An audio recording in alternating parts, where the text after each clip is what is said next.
శ్రీకాకుళం జిల్లాలోని ఆ నియోజకవర్గంలో వైసీపీ నియమించిన ఇన్ఛార్జిని కాదని సీనియర్ నేత బల ప్రదర్శనకు దిగుతున్నారట.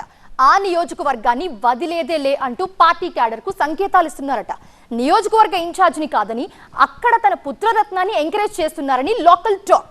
అయితే ఒకవైపు పార్టీ నియమించిన ఇన్ఛార్జ్ చేసే కార్యక్రమాలు, మరోవైపు సీనియర్ లీడర్ కుమారుడు చేస్తున్న కార్యక్రమాలతో కార్యకర్తలు నలిగిపోతున్నారట. రానంటే ఈయనకు కోపం, వెళితే ఆయనకు కోపం. దీంతో ఇద్దరు నేతల వెనుక పరిగెత్తలేక, ఎటు వెళ్లాలో తేల్చుకోలేక వైసీపీ క్యాడర్ అయోమయంలో పడిపోతున్నారట. ఇంతకీ ఏదా నియోజకవర్గం, ఎవరా సీనియర్ లీడర్?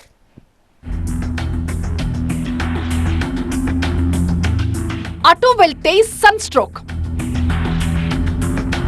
ఇటు వెళితే పార్టీ స్ట్రోక్. ఇద్దరి మధ్య మద్దెలదరు. వైసీపీ క్యాడర్ కి డబుల్ ట్రబుల్. ఉన్న సమస్యలు చాలవన్నట్లు ఆమదాల వలస నియోజకవర్గ వైసీపీ కార్యకర్తలకి కొత్త చిక్కొచ్చి పడిందట. గ్రూప్ పాలిటిక్స్ తో అక్కడి ఫ్యాన్ పార్టీ క్యాడర్ సతమతమైపోతోందట. ఆమదాల వలస వైసీపీ ఇన్ఛార్జ్ గా ఉన్న మాజీ స్పీకర్ తమ్మినేని సీతారాంని శ్రీకాకుళం పార్లమెంటరీ పార్టీ ఇన్ఛార్జ్ గా అధిష్టానం నియమించింది. ఆమదాల వలస ఇన్ఛార్జ్ గా చింతాడ రవికుమార్ ని నియమించింది. దానిపై అసంతృప్తిగా ఉన్న తమ్మినేని ఆమదాల వలసలో తన కుమారుడు చిరంజీవి నాగ్ ని ముందు పెట్టి పార్టీ కార్యక్రమాలు నిర్వహిస్తున్నారని local talk. Ambati Rambabu, Jogi Ramesh ఇళ్లపై TDP నేతల దాడిని నిరసిస్తూ పోలీస్ స్టేషన్లకు వెళ్లి వినతి పత్రాలిచ్చే కార్యక్రమం వైసీపీ రాష్ట్ర వ్యాప్తంగా నిర్వహించింది. రాష్ట్ర వ్యాప్తంగా నియోజకవర్గాల ఇన్ఛార్జీల ఆధ్వర్యంలో సంబంధిత అధికారులకు వినతి పత్రాలు ఇవ్వాలని పార్టీ ఆదేశించింది. ఈ మేరకు చింతాడ రవికుమార్ నేతృత్వంలో ప్రోగ్రాం జరిగింది. కానీ అదే రోజు చిరంజీవి నాగ్ వర్గం కూడా తమతో కలిసొచ్చిన నాయకులతో ఈ కార్యక్రమాన్ని నిర్వహించారు. ఆమదాల వలసలో ఇద్దరు నేతలు ఒకే రోజు ఒకే కార్యక్రమాన్ని చేపట్టడంతో వైసీపీ కార్యకర్తలు గందరగోళంలో పడ్డారు. ఇది పార్టీ వర్గాల్లో పెద్ద చర్చ తీసుకొచ్చింది. శ్రీకాకుళం పార్లమెంటరీ పార్టీ ఇన్ఛార్జిగా ఉన్న తమ్మినేని సీతారాంని ఆ పోస్ట్ నుంచి తప్పిస్తారని ఆ మధ్య జిల్లా వైసీపీ అధ్యక్షుడు ధర్మాన కృష్ణదాస్ ప్రకటించారు. అయితే అప్పట్లో దీనిపై రాద్ధాంతం జరగడంతో సీతారాంని అదే పదవిలో కొనసాగిస్తున్నట్లుగా అధిష్టానం ప్రకటన విడుదల చేసింది. డ్యామేజ్ కంట్రోల్ కి చర్యలు తీసుకుంది. అయితే సీతారాం మాత్రం దీనిపై సీరియస్ ఆలోచనలు పడ్డారు. ఎట్టి పరిస్థితుల్లోనూ ఆమదాల వలస నియోజకవర్గాన్ని విడిచిపెట్టకూడదన్న ఆలోచనలో ఆయన ఉన్నారట. శ్రీకాకుళం పార్లమెంట్ స్థానం కంటే తనకి ఆమదాల వలస ముఖ్యమని, తనకు లేదా తన కుమారుడు చిరంజీవి నాగ్కి నియోజకవర్గ టికెట్ దక్కించుకోవడానికి సీతారాం వ్యూహాలు రచిస్తున్నారట. దీంట్లో భాగంగానే ఆమదాల వలసలో చిరంజీవి నాగ్ తో పార్టీ కార్యక్రమాలు నిర్వహిస్తూ తాము బరిలో ఉన్నామన్న సంకేతాలు ఇస్తున్నారని పార్టీ వర్గాలు విశ్లేషిస్తున్నాయి.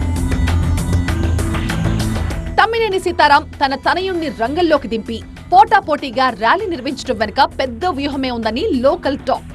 వైసీపీ అధిష్టానం నియమించిన ఇన్ఛార్జ్ చింతాడ రవి వెనుక కార్యకర్తలు లేరు అని నిరూపించడం కోసం కాళింగ కార్పొరేషన్ మాజీ చైర్మన్ దుంపల లక్ష్మణ్ రావు, వైసీపీ రాష్ట్ర కార్యదర్శి కిల్లి సత్యనారాయణతో పాటుగా మరికొందరు సీనియర్లని కొడుకుతో పంపారట. ఇలా చేయడం ద్వారా ఆమదాల వలసలో తమకు క్యాడర్ ఉందని ప్రత్యర్థులకి పరోక్ష సంకేతాలు పంపినట్లయింది. ఇక ఆమదాల వలస ఇన్ఛార్జిగా చింతాడ రవి బాధ్యతలు చేపట్టినప్పటి నుంచి తమ్మినేని వర్గం నుంచి ఆయనకి సహాయ నిరాకరణే ఎదురవుతోందట. అయితే ఈ 2 ఏళ్లలో పార్టీ చేపట్టిన ప్రతి కార్యక్రమాన్ని చింతాడ రవి విజయవంతం చేశారని చెప్తున్నారు. జిల్లాలో సీనియర్లకి ఏ మాత్రం తీసిపోకుండా ఆయన జన సమీకరణ చేస్తున్నారు. అయితే ఇవన్నీ తాను బరిలో లేనందునే జరుగుతున్నాయని, తాను గనుక రంగంలోకి దిగితే పార్టీ క్యాడర్ ఎవరితో ఉంటుందో తెలియజెప్పేందుకే సీతారాం నిర్ణయించుకున్నారట. 2 ఏళ్లుగా చింతాడ రవి నియోజకవర్గంలో ప్రోగ్రాంలు చేస్తుంటే టెక్కలకో పలాసకో తమ్మినేని పయనమయ్యేవారు. కానీ అమీ తుమీ తేల్చుకోవడానికి ఆయన మధ్య రూటు మార్చారట. గత కొద్ది నెలలుగా ఇన్ఛార్జికి సమాంతరంగా ఆమదాల వలసలో తమ్మినేని సీతారాం వర్గం కార్యక్రమాలు నిర్వహిస్తోస్తోంది. ఆమదాల వలసలో నియోజకవర్గ ఇన్ఛార్జిని కాదని వేరుగా కార్యక్రమాలు నిర్వహించడమేంటని పార్టీ పెద్దలు నేరుగా తమ్మినేనికి చెప్పే ధైర్యం చేయలేకపోతున్నారా అన్న చర్చ జరుగుతోంది. దీంతో ఆ గట్టునుంటారా ఈ గట్టుకొస్తారా తేల్చుకోండి అన్నట్లు 2 వర్గాలు కలిసి వైసీపీ క్యాడర్ ని పాపం అయోమయంలో పడేస్తున్నాయి. ఆమదాల వలస మ్యాటర్లో అధిష్టానం తాత్సారం చేసే కొద్దీ కార్యకర్తలకి ఇబ్బందులు తప్పవు.